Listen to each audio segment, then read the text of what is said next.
seperti apa, pokoknya beda point of view, beda ideas. Nah, ini juga yang menjadikan project itu susah kayak gitu. Nah, tapi jangan khawatir, project ini susah, tapi ada beberapa metodologi yang bisa dipakai untuk mendeliver project biar sukses kayak gitu. Nah, ini aku masuk ke project management metodologi. Nah, yang pertama adalah metodologi yang namanya PRINCE atau PRINCE2. Nah, ini aku personally baru dengar nih, baru tahu ada namanya metodologi ini gitu dari online sharing kemarin gitu. Jadi mungkin teman-teman juga ada yang belum familiar apa itu PRINCE2 gitu kan, karena mungkin yang bisa kita sering dengar adalah Agile atau Waterfall gitu ya. Nah, ini ada yang namanya PRINCE2 gitu. Yang aku coba cari, aku coba searching lebih dalam lagi. Ini tuh PRINCE2 itu sebenarnya ditemukan atau awalnya itu didirikan oleh government-nya UK tahun 85. Biasanya itu dulu buat project-project IT yang cukup besar. Lalu juga setelah itu diperluas lagi agar bisa diimplement ke project-project lainnya di luar IT kayak gitu. Nah, ini untuk PRINCE2 ini dia konsis dari 8 fase proses, dari starting up, directing, initiating, planning, controlling, stage, managing product delivery, directing, sama closing. Mungkin aku nggak akan detail cerita soal ini, karena sebenarnya untuk overview aja gitu. Dan biasanya untuk PRINCE2-nya digunakan untuk memang project yang public sector infrastructure sama construction kayak gitu. Mungkin kalau misalkan dilihat, nah ini adalah salah satu proses modelnya dari PRINCE2. Kalau teman-teman lihat ini memang agak complicated gitu, karena sebenarnya kalau aku tangkep ini biasanya dipakai ke project yang dilakukan sama company yang konvensional atau yang birokrasinya tinggi gitu. Nah, ini yang kedua, ini Agile. Mungkin teman-teman udah familiar sama Agile ya, udah sering dengar gitu. Kalau aku lihat memang ini yang lagi trendinya, yang lagi sering dipakai di beberapa company besar gitu ya. Kalau yang punya produk sendiri gitu, mungkin kayak e-commerce, Shopee, Tokopedia segala macam, aku yakin mungkin mereka akan menggunakan si Agile ini dengan sprint ya. Dan juga mungkin teman-teman sering dengar familiar yang namanya Scrum Master gitu. Mungkin kalau di Agile ini PM-nya dinamakan Scrum Master, kalau di kita kan Project Manager kayak gitu. Nah, ini selanjutnya adalah mungkin dari sisi Agile ini speknya kenapa dibilang unclear, karena sebenarnya kalau yang menurut pemahamanku Agile ini development-nya based on hasil review atau hasil prototipe pertama yang sudah dikeluarkan kayak gitu. Jadi misalkan mereka sudah mengeluarkan prototipe pertama, mereka tes ke audiens atau mungkin mereka punya review internal sendiri, nanti yang menjadikan nanti untuk plan sprint berikutnya. Dari time, cost, budget juga memang nggak bisa ke-define secara fix seperti kita di waterfall gitu ya, kita sudah lock di awal. Kalau di Agile nggak seperti itu, karena memang sifatnya sangat fleksibel, jadinya plan-nya pun juga amat sangat sering berganti gitu. Misal di prototype A kita buat fitur A, B, C, D, bisa jadi di depannya lagi kita merombak hal yang sama kayak gitu. Nah, ini adalah lebih ke proses modelnya Agile. Jadi kalau teman-teman lihat, ini sebenarnya lebih kayak siklus yang terus-menerus berkesinambungan ya. Jadi dari plan, design, develop, testing, deploy, review, launching, habis itu plan lagi. Jadi emang ini sebuah proses yang terus-menerus berjalan. Nah, lanjut, ini namanya APM atau PMI. Nah, mungkin ini sebenarnya yang lebih relate ke kita ya. Karena kalau yang aku dapat dari kemarin belajar itu memang APM PMI ini yang lebih ke waterfall proses gitu. Kalau di British bilangnya APM, Association Project Management. Kalau di Amerika bilangnya Project Management Institute. Nah, ini juga mungkin ada beberapa teman-teman yang udah aware sama certification yang sudah ada ya, PMP, Project Management Profesional. Dan apa namanya, PMI ini juga suitable untuk dipakai ke semua jenis project. Mereka juga punya guidance-nya, kayak buku guide gitu, namanya PM Book, Project Management Body of Knowledge. Ada 2 step sebenarnya yang nanti akan mereka jelaskan, yang nanti aku akan juga coba simplify menjadi 12 step. Nah, di sini juga teman-teman mungkin untuk 4 poin ke bawah ini, teman-teman mungkin sudah aware ya. Kita pasti kalau yang namanya pitching, itu pasti kita akan lock untuk requirement di awal, kita akan define budgetnya berapa, cost-nya, timeline-nya juga. Jadi memang semuanya di-fix di awal kayak gitu. Dan juga biasanya nanti task-tasknya juga akan berkesinambungan satu sama lain. Dari sisi nanti mungkin requirement analysis, sitemap, wireframe, bisa front end, back end. Nah, itu semua saling berkesinambungan. Ada dependensi satu sama lainnya. Nah, ini proses modelnya untuk APM PMI. Jadi kalau teman-teman lihat di sini ada 5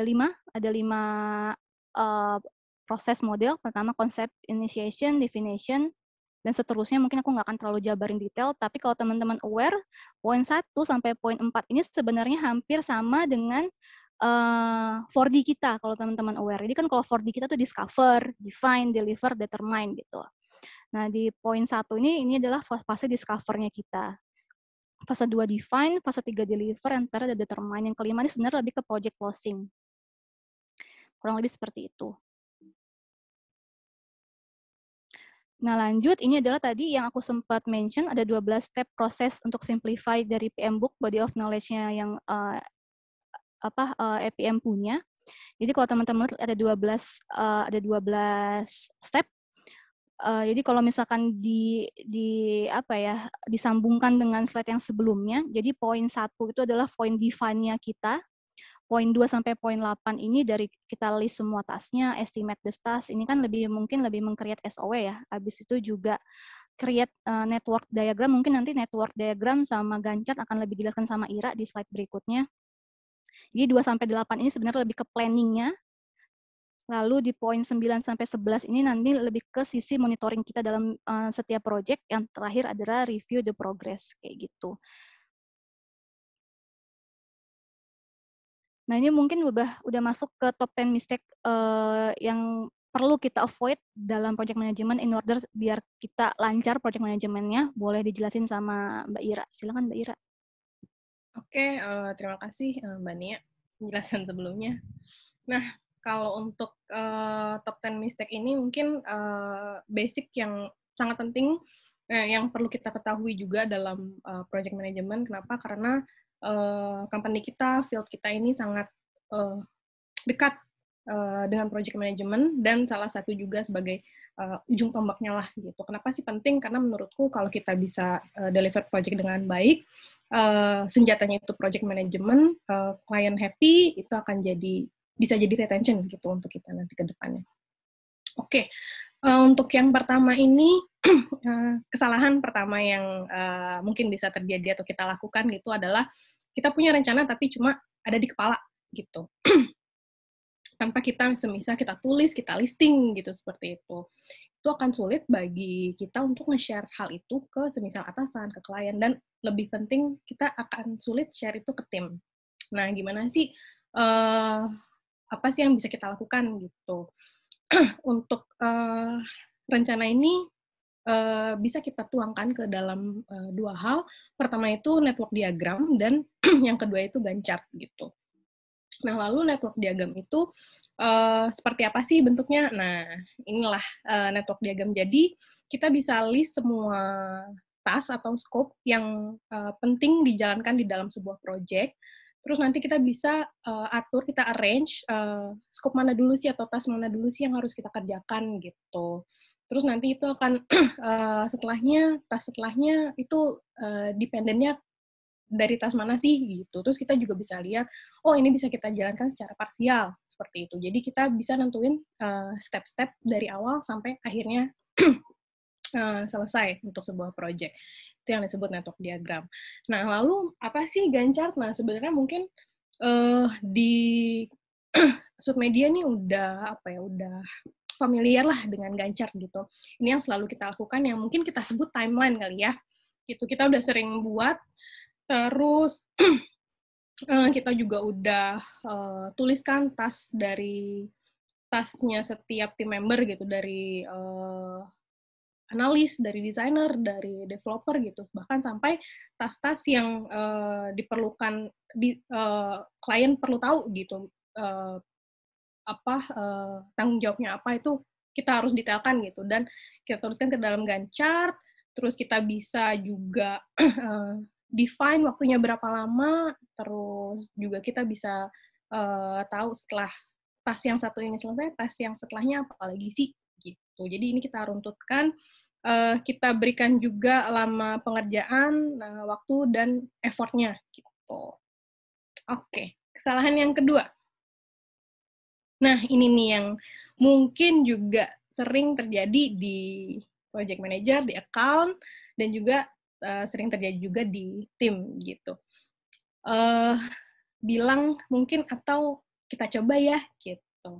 Pertama, ketika kita bilang hal ini, baik dari sisi AE atau dari sisi tim, itu sebenarnya yang orang lain dengar apa sih? Orang lain dengar, oh oke, bisa gitu. Jadi ketika kita mengatakan hal ini, kita tuh tanpa sengaja tuh menjanjikan sesuatu gitu, bahwa kita bisa melakukannya gitu. Nah, untuk hal itu, untuk di dalam sebuah project, baiknya kita tidak mengatakan maybe or I'll try, tapi lebih baik ya atau tidak gitu, dan kita jelaskan kenapa. Dan jangan juga terlena nih dengan semisal klien atau customer kita begging gitu, minta tolong, ataupun secara paksa gitu, ada pressure di situ, kita juga harus tetap bilang ya atau tidak. Nah, gimana sih caranya untuk explain hal itu? Gunakanlah Ganchart gitu sebagai arguing tools dari kita. Oh, aku bisa nih mengerjakan hal ini sampai selesai di tanggal sekian gitu, dengan oh ini evidence-nya dari Ganchart atau timeline tersebut. Kalau kita nggak bisa melakukan atau mengerjakan sebuah task, kita juga bisa bilang, saya nggak bisa ngerjain ini, nggak akan selesai di tanggal sekian. Gimana sih cara kita argue-nya? Tentu saja dengan Ganchart atau timeline. Oke. Lanjut yang ke-3. Nah, mungkin ini ada hubungannya sama yang tadi ya, yang nomor 2 gitu. Biasanya kalian pasti nanya, seberapa cepet sih proyek ini bisa selesai gitu, atau seberapa Minta best price, Mbak, gitu ya. Nah, gitu. Sering ya, nih? Sering. Oke. Sering banget kita ditanyain hal-hal seperti ini gitu, khususnya untuk AE juga gitu. Yang paling bisa kita lakukan adalah dengan memberikan range average number gitu. Kalau kita belum punya senjatanya tadi gitu, kita belum punya ya, SOW, kita belum punya timeline gitu. Tapi langsung ditembak di tempat ya. Minta harga dong, Mbak, berapa nih kayak gini gitu, berapa cepat gitu kan. Apa sih gitu. Hal yang paling hal terbaik yang bisa kita lakukan, kita hanya bisa kasih range average number gitu. Contohnya, Mbak ini bikin website kompro berapa bulan sih? Kita nggak bisa bilang 2 atau 3 bulan gitu. At least kita bisa bilang, oh 3 sampai 4 bulan, atau 2 sampai 4 bulan, Mbak, Mas, gitu. Karena tergantung, ada hal-hal yang bisa kita prediksikan, contohnya waktu development, terus ada hal-hal yang memang tidak bisa kita prediksikan, contohnya koordinasi kita dengan klien gitu, approval design seperti itu, ada faktor-faktor eksternal lain gitu yang nggak bisa kita prediksikan, makanya kita berikan range average number. Oke, next. Nah, yang keempat, kesalahan yang mungkin bisa kita lakukan nih adalah kita nggak involve tim enough gitu. Kita nggak invite tim gitu untuk nge-define project kita. Nah, kenapa sih kita butuh banget nih untuk kita invite tim gitu, untuk kita ngomongin tentang project yang akan kita jalankan ini. Pertama, kita bisa define project-nya tuh lebih baik gitu. Kita bisa nge-list semua tugas, semua task, semua tanggung jawab dari setiap tim member, dan juga dari klien gitu, semisal ke dalam sebuah timeline atau Ganchart gitu. Terus nggak cuma itu, kita juga bisa estimasikan waktu dan effort yang dibutuhkan secara tajam gitu, karena nggak bisa project manager yang menentukan, oh kayaknya desain 1 minggu deh gitu, kayaknya desain 2 minggu deh. Karena kita harus konfirmasi terlebih dahulu gitu ke tim member, karena tim member lah yang tahu waktu dan effort yang dibutuhkan gitu untuk mereka melakukan tugasnya gitu. Tugas kita hanya menjaga timeline dan memberikan semisal batasan-batasan gitu. Oh, karena deadline-nya tanggal sekian, kalau semisal pengerjaan waktunya desainnya atau development-nya 2 atau 4 minggu gitu, kita bisa bilang, bisa nggak kita lebih press lagi gitu. Jadi semuanya memang harus dibicarakan di awal dengan tim. Gitu. Jadi sebelum project itu mulai, invite-lah seluruh tim member, meeting bersama, kita define project kita secara tepat. Oke, mungkin kalau boleh nambahin, Mbak Ira. Akan Jadi dong. kalau semisal sharing dari pengalaman ya, sebenarnya poin 4 ini yang lumayan sering Miss ya. apa ya? Yang sering miss dari gue personally gitu kan. Dulu tuh kalau misalkan boleh sharing ya. Jadi dulu tuh mungkin di saat kita pitching ya, aku tuh paling sering miss untuk meng-invite tim front end, Mas Chandra kayak gitu. Persis. Dulu sebelum ada headless segala macam ya, palingan yang gue invite ya pasti desain, kreatif, analis, back end gitu kan. Ya karena aku berpikirnya ya SOW gitu kan pasti back end gitu kan ya. Itu satu. Kedua, misalkan lagi proses desain nih. Pas mau desain review, ya aku ngobrolnya sama tim kreatif gitu. Padahal sebenarnya perlu juga ada namanya tim front end gitu untuk join, untuk yang ngasih point of view yang lain gitu. Jadi sebenarnya poin 4 ini memang pernah aku lakukan gitu. Sering-sering salah di poin ini. Jadi memang baiknya ya semua tim at least ada perwakilan yang bisa join gitu. Karena point of view dari masing-masing tim itu penting sih dalam project. Lanjut ya, Ra. Oke, setuju banget nih sama Bunia. Jadi kita harus, karena di field kerja kita nih, semua tanggung jawab itu berkesinambungan satu sama lain.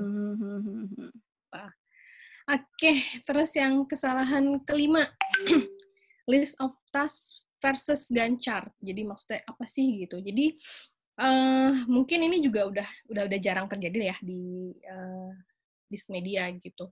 Kita nggak cuma cuma ngelis doang tas-tas apa aja gitu, atau bikin diagram doang, terus kita cuma nulis dari tanggal sekian sampai tanggal sekian. Desain dari tanggal 4 April sampai tanggal 15 April. Terus development dari tanggal 15 April sampai tanggal sekian April. Itu kan kita cuma ngelis aja nih tasnya. Nah, kekurangannya apa sih kalau semisal kita nggak tuangkan itu ke dalam Gantt chart gitu.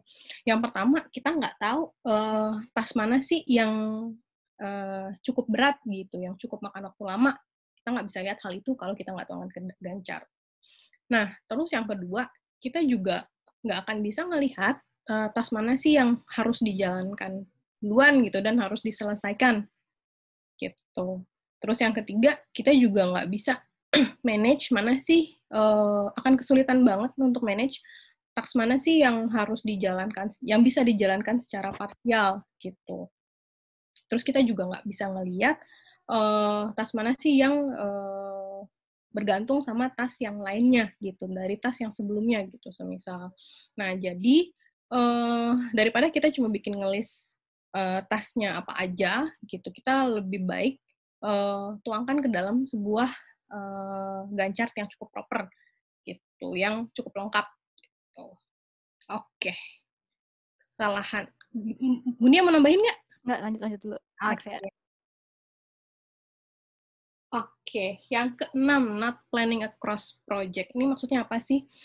Jadi, ya kita semua tahu lah, di field kita ini di Sukmedia, kita nggak mungkin cuma pegang satu project, ya kan? AE pasti pegang beberapa project, analis pegang beberapa project, begitu juga tim desain dan tim developer gitu. Nah, mungkin sekarang kita juga udah menerapkan time scheduling ya, yang mungkin aku sebut sebagai gun of guns gitu. Jadi kita bisa ngelihat nih project mana sih yang sedang berjalan, project mana sih yang lagi samaan nih jalannya, dan project mana yang akan datang yang bisa jadi bersamaan banget gitu. Kalau kita lihat contoh di sini, mungkin kita nggak akan khawatir sama project D gitu. A, B, C udah jalan. Nih project D standalone nih. Cuman at least kita bisa prepare ketika kita menjalankan project D. Oh, untuk menjalankan project E, F, G nih, kayaknya kita akan butuh resource lebih banyak nih karena barengan banget waktunya gitu. Jadi at least kita bisa mempersiapkan hal itu. At least kita bisa minta sama atasan atau manajer gitu. Mas, kayaknya ini kita perlu tambahan resource deh untuk project EFG gitu di tanggal sekian sampai tanggal sekian.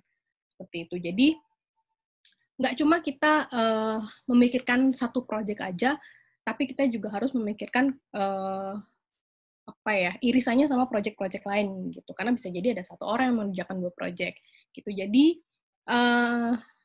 amat sangat baik kalau kita punya gun of guns ini. Jadi semua tim member juga bisa ngelihat apa yang harusnya udah selesai dilakukan dan apa yang nanti next akan dikerjakan.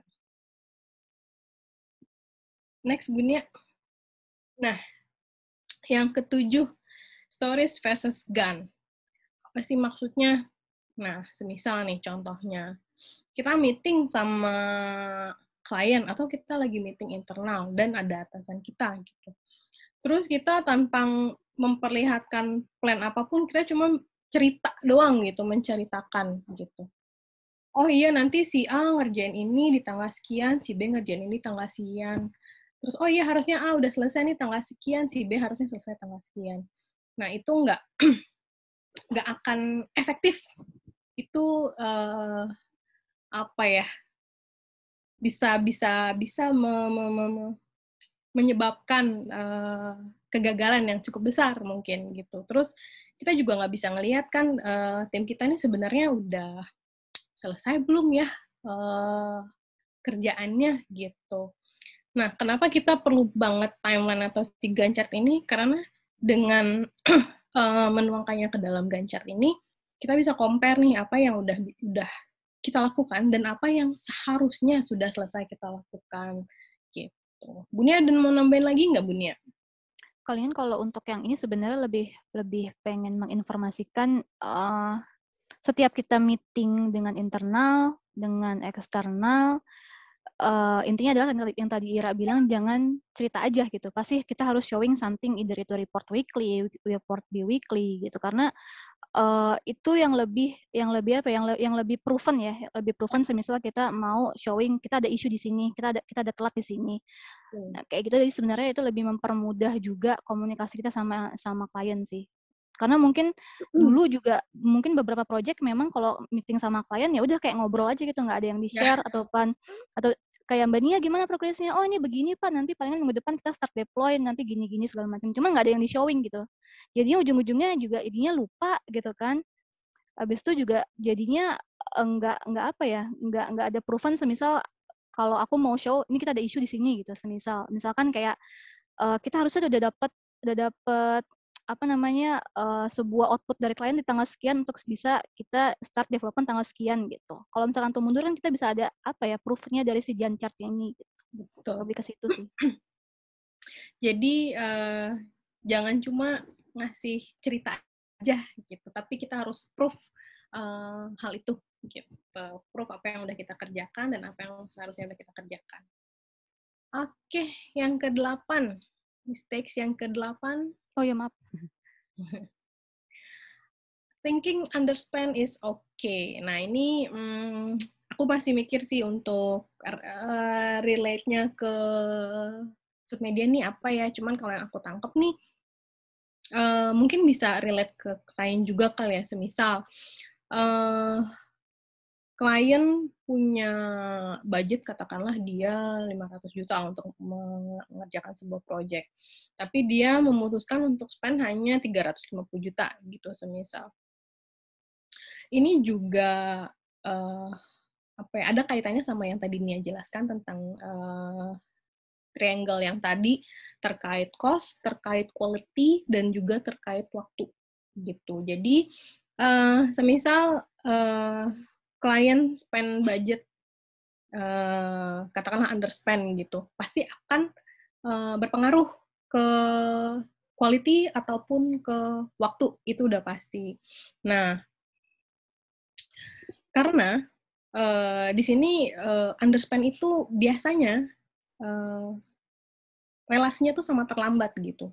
Bahkan terlambat itu sendiri nggak cuma datang dari situ, bisa jadi untuk sebuah project itu terlambat tuh butuh cuma satu orang yang semisal sakit nggak ada yang gantiin, atau tiba-tiba ada satu member yang ternyata sibuk di project lain dan nggak bisa nge-handle project kita gitu. Atau ada sesuatu hal yang lain gitu, tiba-tiba ada tim yang resign gitu. Itu kan hal-hal yang nggak bisa kita pastikan gitu. Nah, jangan sampai hal-hal yang sudah pasti kayak gini tuh udah bikin sebuah project jadi semisal behind schedule gitu. Jadi di sini underspend itu means overspend gitu. Karena udah terlambat, udah pasti ada masalah, dan in the end pasti kita harus spend lebih banyak gitu. Jadi juga dan kalau kita merasa kita underspend, oh kita underspend nih, which is okay gitu. Kita perlu lihat ke timeline atau ke Ganjar, kita bener-bener genuinely underspend atau emang kita ternyata malah telat gitu. Mungkin Bu Nia ada yang mau ditambahin nggak tentang underspend ini? Kalau underspend sih mungkin lebih ke ini kali ya, kalau semisal klien punya target untuk develop suatu aplikasi semisal let's say 5 bulan gitu, tapi setelah kita ngelihat dari fitur segala macam, ini bisa lah 3 bulan dari kita gitu, 3 bulan atau 4 bulan deliver. Maksudnya jangan berpikir dari sisi AE, oke, berarti ini gue overspend nih, maksudnya gue bisa deliver lebih cepat dari itu, jadinya kontrolnya kita jadinya less gitu, berkurang. Padahal sebenarnya bisa jadi yang tadi Ira bilang, banyak resiko-resiko yang kedepannya yang kita nggak tahu, yang ujung-ujungnya nanti bisa jadi overspend atau jadi mungkin telat kayak gitu. Jadi di saat kita tahu bahwa effort kita lebih cepat dari ekspektasi klien gitu atau lebih murah, jangan langsung kita lower semua semua aspek dari si PM-nya ini gitu. Jadinya kita nggak fully ngecek, monitor, kontrol, karena kita berpikir di awal, oh ya udah ini gue lebih cepat gitu, gue 3 bulan, 4 bulan bisa, nggak, jangan berpikir seperti itu, kayak Jangan gitu. terlena ya. Benar. Oke. Lalu kesalahan yang ke-9, nah ini mungkin nih yang sering banget nih kita bikin ya nggak Mbak Nia? Dan mungkin juga nggak cuma dari AE ke klien, tapi bisa jadi juga dari semisal tim member ke AE-nya gitu. Itu adalah kita telat melakukan reschedule gitu. Kenapa sih nih gitu? Pertama, jangan pernah, karena ini hal yang cukup cukup mencoreng nama baik lah. Ya, pasti mencoreng benar. banget gitu. Jangan pernah kita ngasih last minute surprise. Seminggu lagi kita mau live, tiba-tiba ada sesuatu, terus AI inform ke klien, Mbak, kayaknya kita nggak bisa live minggu depan deh. Gitu. Padahal semisal ada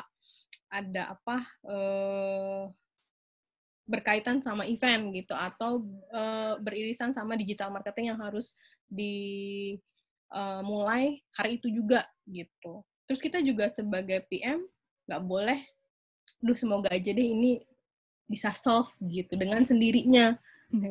Jadi berpikir bahwa akan ada keajaiban lah gitu di project ini, tuh nggak bakal pernah ada. Jadi kalau semisal terjadi sesuatu, baik dari AE ke klien atau dari tim ke AE, lebih baik katakanlah jauh-jauh hari gitu. Kayak semisal kalau dari AE ke klien di tengah-tengah project, AE menemukan sesuatu nih, oh ternyata kita koordinasi sama klien tuh butuh waktu lebih banyak ya gitu. Ternyata approval-nya ini akan lama ya, karena semisal harus melewati beberapa level gitu. Nah, itu AE harus berani untuk memberitahukan hal itu kepada klien gitu, atau kepada atasan, bahwa Mas, kayak kita nggak bisa menyelesaikan project ini tanggal sekian, kita sudah molor semisal 2 minggu karena tektokan kita belum rampung nih gitu. Sedangkan mungkin development kita udah harus dimulai 2 minggu sebelum ini gitu. Kemungkinan kita akan nambah 2 minggu, atau nanti aku bisa coba cari cara, misalnya kita bisa nambah pengerjaan nggak di 2 minggu, tapi cuma di 1 minggu, gitu. Terus apa sih yang sebenarnya tuh PM harus lakukan gitu sebagai PM? Oke, kalau semisal terjadi harus ada isu dan kita harus fixing hal itu, jadi speed it up. Gimana sih cara speed it up? Nah, balik lagi ke segitiga yang tadi, ada scope, ada quality, ada cost, ada time. Apa sih yang mau kita korbanin gitu? Apakah kita akan menambah waktu? Atau kalau klien nggak mau menambah waktu, apakah kita akan menambah resource? Gitu. Kalau klien nggak mau nambah waktu dan nggak mau nambah resource, nggak mau spend budget, apakah kita mau menurunkan quality gitu? Semisal masih bakalan ada fitur yang belum rampung, belum sempurna, atau masih ada bugs gitu. Apakah kita mau menurunkan quality gitu? Jadi sebaiknya kita daripada kita ngasih last minute surprise yang bakalan bikin mencoreng nama baik, lebih baik kita sudah memberikan informasi ini di awal gitu. Dan balik lagi, kalau ada isu, ada apa, gunakan timeline atau Gantt chart. Kalau perlu bikin activity tracker, kita bisa ngasih tahu ke klien, ini kita telat karena ini ya, Pak, Bu, gitu. Apalagi kalau telatnya, bolanya bukan di kita, gitu. Itu nggak apa-apa banget untuk PM memberitahukan hal itu dari jauh-jauh hari. Mau nambahin nggak nih? Mungkin Jadi, ada. Nah, ada. jadi nggak, palingan kalau dari aku sih, aku yakin teman-teman AE setiap kali meeting sama internal gitu pasti akan selalu nanya di setiap weekly gitu ya, atau bi-weekly, blockingnya apa dari masing-masing tim. Ada blocking nggak dari sisi analis, ada blocking nggak dari sisi front end, ada blocking nggak dari sisi back end. Nah, nanti dari hasil itu pastinya kan akan langsung kita informasikan ke klien, atau mungkin kita cari dulu solusinya gimana. Jadi nggak untuk mitigate last minute surprise tadi gitu. Jadi setiap kali kita weekly atau bi-weekly meeting itu pasti pertanyaan itu harus muncul sih. Ada blocking apa dari teman-teman gitu. Ya. Jadi bisa dimitigasi dari awal. Setuju. Jadi kalau ada isu juga nih, teman-teman semua, nggak cuma dari AE, tapi dari tim member gitu, baik dari desainer, dari developer. Semisal ada isu apapun, langsung bilang sama AE-nya gitu, Mbak, kayaknya nggak bisa nih. Kayaknya ketika kita udah desain jadi ya tanggal sekian gitu. Wah, Mbak, nggak bisa nih. Kita ada project A, B, C, D, E, F, G gitu. Itu lebih baik dibicarakan, biar nanti nggak yang pas hari H, Mbak, ternyata kita nggak bisa deliver nih gitu. Jadi kita bicara raise aja isunya ke AE, nanti AE akan cari cara gimana pun caranya. Terus biasanya kita japri-japri dulu ya nih ya ke membernya, nih solusinya gimana. Kalau nggak dapet, baru kita ke manajer. Kalau nggak dapet, baru kita ke director. Kalau udah nyampe director, biasanya pasti akan selalu ada solusi yang baik. Oke. Setelah itu yang ke-10 nih, yang terakhir. Muncul nggak ini gue? Lagi loading. Nah, ini dia yang 10. Nggak nge-review project. Nah, sebenarnya mungkin review project ini dulu aku merasanya ya, dulu sebelum kita WFH, kita masih closingan project ya nih ya. Kalau nih. Iya. Ya, dulu sebelum kita WFH, biasanya kita ada closing project. Biasanya kalau semisal project itu udah live gitu. Ya, halo. Oke. Biasanya kalau project itu udah live, aku inget Nia, Martina, gitu, Muni kayaknya tuh sering nraktir nih timnya sambil, aku pun kayak semisal kalau udah selesai live, kita traktir tim, terus kita di sana kita terima kasih sama tim udah menyelesaikan project dengan baik, terus sambil di situ kita ngobrol-ngobrol, dulu susahnya di mana sih gitu, dulu jeleknya tuh di mana sih, oh ternyata tuh begini-begini ya, oh ternyata tuh begitu-begitu ya. Jadi kita bisa tahu nih apa sih yang baik ketika project itu dijalankan, apa sih yang nggak baik gitu, dan apa yang bisa jadi lebih baik gitu. Jadi kita bisa informasikan juga, atau bisa jadi pelajaran juga ke diri kita dan ke tim yang lain, hal-hal yang kurang bagus apa sih yang harus kita avoid gitu. Terus hal-hal baik apa sih yang harus kita pertahankan gitu untuk kita improve project-project kita selanjutnya gitu. Jadi mungkin kalau aku boleh saran kita nanti setelah untuk WFO ini ya, setelah menyelesaikan sebuah project, kita sudah launching, kita mungkin PM AE itu harus ada, katakanlah closing lah, gitu. Kita harus review bareng-bareng project-nya, apa yang bagus, apa yang kurang bagus, dan apa yang bisa lebih baik. Ya, Ini mau nambahin nggak? ya tadi sorry keputus Ra. Ya kalau dari aku ini salah satu poin penting yang memang kalau aku rasa perlu kita implement ya. Jadi selain kick off meeting, weekly bi-weekly meeting, kita harus punya yang namanya project closing meeting, misalnya kayak gitu kali ya. Itu yang Iya.